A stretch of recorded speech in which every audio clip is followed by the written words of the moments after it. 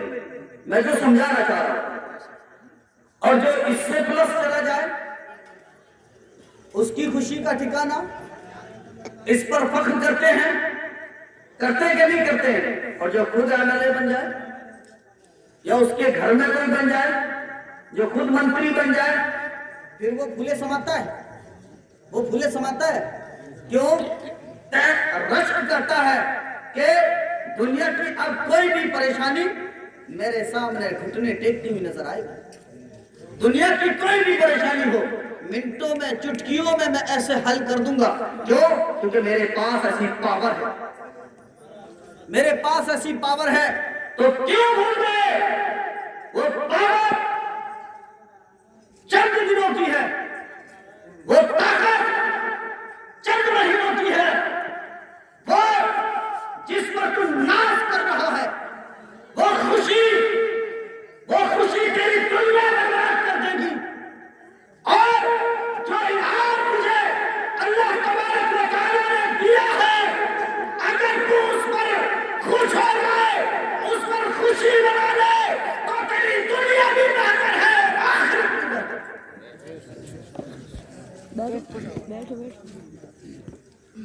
آقا فرماتے ہیں کہ جس نے اپنی بچی کی پرورش اچھے سے کی، اس کا اچھا نام رکھا، اچھی تعلیم دی، اور اس کی شادی کر دی، جس نے اپنی 3 بچیوں کی شادی کر دی۔ آج ہم سمجھتے ہیں نا، تھوڑے ہلکے میں لے لیتے ہیں، تھوڑا سا ہلکے میں سمجھانے کی کوشش کر رہا ہوں، ذرا ذہن سامنے رکھنا۔ آقا فرماتے ہیں جس نے اپنے 3 بچیوں کی شادی کر دی۔ آج کسی کے یہاں بچی پیدا ہو جائے تو اس کو فکر ہو جاتی ہے میں اس کی شادی کیسے کروں گا، اس کو یہ فکر ہو جاتی ہے، اپنے کاروبار کو دیکھنے لگتا ہے۔ اس کو اپنے ذہن کو پلٹنا ضروری ہے کہ جب اللہ تبارک و تعالیٰ نے اس کو بھیجا ہے تو اس کا رزق بھی اسی کے ساتھ اتار دیا۔ یہ اس کی ذمہ داری ہے، یہ تو اس کی رحمت ہے اور اس کا انعام ہے جو اپنے رحم و کرم سے اس نے مجھے عطا کیا۔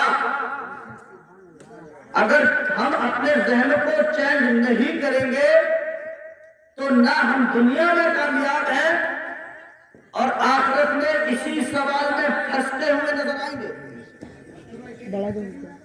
اچھا، ہم سب عاشق رسول ہیں؟ ایک دو سے ہی آواز آئی۔ میں چاہتا ہوں بس تھوڑی دیر رہوں گا، میں آپ کو ایک بات بتاتا ہوں، میں آپ کی مجبوری سمجھ رہا ہوں کیونکہ وقت بہت زیادہ ہو چکا ہے، وقت بہت زیادہ ہو چکا ہے کہ راجوری شہر کے اندر ایک جامع مسجد ہے، وہاں دور و دراز سے لوگ جمعہ کے دن آتے ہیں، اور جمعہ کے دن آنے کے بعد جو بزرگان دین ہوتے ہیں وہ 10 ساڑھے 10 بجے آ کر اگلی صف میں بیٹھ جاتے ہیں خواب وضو ہو کر، اور وہاں جو ہے پھر نعت کا، پھر تقریر کا، وعظ و نصیحت کا سلسلہ شروع ہوتا ہے اور جماعت 2:30 بجے کے بعد ہوتی ہے۔ سلسلہ کا سلسلہ اسی طرح سے چلتا ہے۔ ایک دن اچانک سے ایک بزرگان دین جو آگے بیٹھے تھے ان کی طبیعت خراب ہو گئی، حد تک کہ ان کو اسپتال میں لے جایا گیا۔ اس کے بعد پھر ایک جگہ اور جلسہ ہو رہا تھا جہاں پر میں خود موجود تھا، اسی طرح سے جلسہ تھا۔ ایک مقرر صاحب آئے، انہوں نے اپنی تقریر پوری کی اور وہ چلے گئے، پھر دوسرے نعت خواہ آئے، انہوں نے نعت پڑھی، وہ چلے گئے، اسی طرح سے سلسلہ چل رہا تھا۔ تو 10 بجے سے چل رہا تھا، 3 بج گئے۔ 3 بج گئے، اس کے بعد جب خطیب صاحب پھر سے کھڑے ہوئے تو انہوں نے کہا کہ میں تھوڑی دیر آپ سے گفتگو کروں گا، خدمت کروں گا آپ کی، کہ مجھے یقین ہے آپ اچھے سے سنیں گے اور عمل بھی کریں گے۔ اتنے میں ایک بزرگان دین کھڑے ہو گئے، انہوں نے کہا آپ کی بات بالکل صحیح ہے، آپ کی بات بالکل صحیح ہے، آپ ابھی آئے ہو اور میں 10 بجے کا بیٹھا ہوں، مسجد میں یہ ایسے ایسے ہو گیا تھا، مولانا صاحب اگر مجھے کچھ ہو گیا تو FIR آپ کے نام کی ہے، سمجھ رہے ہو؟ تو مجھے اس چیز کا بھی خیال رکھنا ہے، ٹھیک ہے؟ آقا فرماتے ہیں ہم عاشق رسول ہیں، سارے کے سارے عاشق رسول ہیں، جشن عید میلاد النبی پر جھنڈے لہراتے ہیں، آقا کے پیدائش پر خوشی بھی مناتے ہیں اور آقا کے عشق پر قربان ہونے کا جو ہے قربان ہونے کے لیے تیار بھی ہیں۔ تو ذرا میں آپ کو بتاؤں کہ یہ بتاؤ یہ کس کی خواہش ہے کہ میں آقا کے پڑوس میں رہوں؟ کس کی خواہش ہے؟ سبحان اللہ کہہ دیں، سبحان اللہ۔ تو اب وہ لوگ جن کے گھر میں بیٹیاں ہیں ان کے لیے خوشخبری ہے، اور اس حدیث سے پاک ہو جب اہل مکہ میں آقا کھڑے ہو کر اہل عرب کی سرزمین پر کھڑے ہو کر کے آقا فرماتے ہیں سنو لوگو، جس نے اپنی 3 بچیوں کو اچھے سے پالا پوسا، ان کا اچھا نام رکھا، اچھی تعلیم دی اور 3 بچیوں کی اس نے شادی کر دی، تو وہ جنت میں میرے ساتھ ایسے ہوگا جیسے ہاتھ کی 2 انگلیاں ہیں۔ سبحان اللہ۔ ان میں کوئی غیر ہے، اتنا قریب آقا کے پاس ہوگا۔ اور جب یہ بات سنی تو ایک صحابی رسول مچل کر کھڑے ہوئے، کہا یا رسول اللہ یہ تو 3 والوں کے لیے ہے اور جس کی 2 ہو، جس کی 2 ہو، آقا فرماتے ہیں جس کی 2 ہو اس نے بھی اپنی بچیوں کی اچھے سے پرورش کی، اچھا نام رکھا، اچھی تعلیم دی اور اس کے بعد 2 کی شادی کر دی، وہ بھی جنت میں میرے ساتھ ایسے ہوگا جیسے کہ یہ ہاتھ کی 2 انگلیاں۔ ایک والا کھڑا ہو گیا، یا رسول اللہ جس کی 1 ہو، جس کی 3 نہ ہو، 2 نہ ہو، 1 ہو، اس کے لیے کیا ہے؟ آقا فرماتے ہیں اس کے لیے بھی یہی ہے، اچھی تربیت کرے، اچھا نام دے اور اچھی تعلیم دے۔ اچھی تعلیم دینے کے بعد اگر اس نے اپنی بچی کی شادی کر دی تو وہ جنت میں میرے ساتھ ایسا رہے گا جیسے ہاتھ کی 2 انگلیاں آپس میں ملی ہوئی ہے۔ تو ہم عاشق رسول ہیں، اور میں کسی دنیا دار کے حوالے سے بات نہیں بتاتا، اس کی گارنٹی ہے۔ اہل عرب نے جب یہ بات سنی تو وہ لوگ جو اپنے ہاتھوں سے اپنی بچیوں کا کھلا کرا دیتے تھے، وہ لوگ رو رو کر پروردگار سے دعا کرتے ہیں مولا میرے گھر میں بچی بھیج تاکہ میں اپنی بچی کی پرورش کر کے صحیح طریقے سے اس کی شادی کر کے اور آقا کی بات پر عمل کر کے جنت الفردوس میں آقا کے ساتھ رہنے کا موقع مل جائے۔ سبحان اللہ۔ سبحان اللہ۔ اہل عرب اس طرح سے دعا کرتے تھے۔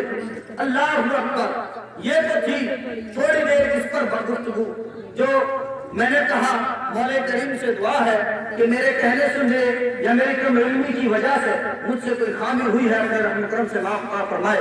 میں توبہ کرتا ہوں، توبہ استغفر اللہ تعالی ربی من کل ذنب واتوب الیہ۔ اب تھوڑی دیر گفتگو ہوگی، جو ضروری میسج ہے وہ نماز کے تعلق سے۔ ہم نے دیکھا ہے کہ ہمارے بچے اور نوجوان خاص کر کے جب مسجد میں آذان ہوتی ہے تو مسجد سے دور تو جاتے ہوئے نظر آتے ہیں لیکن مسجد میں آتے ہوئے نظر نہیں آتے۔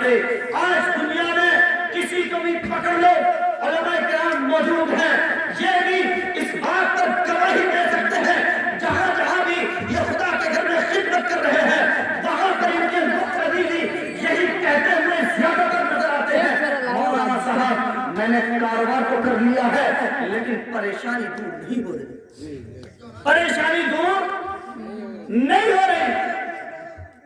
آخر ہم نے سوچا کہ اس کی وجہ کیا ہے۔ صبح کو ہم 8 بجے سے کام پر لگتے ہیں، رات کو 9 سے 10 بج جاتے ہیں، کسی کو 5 سے 6 بج جاتے ہیں،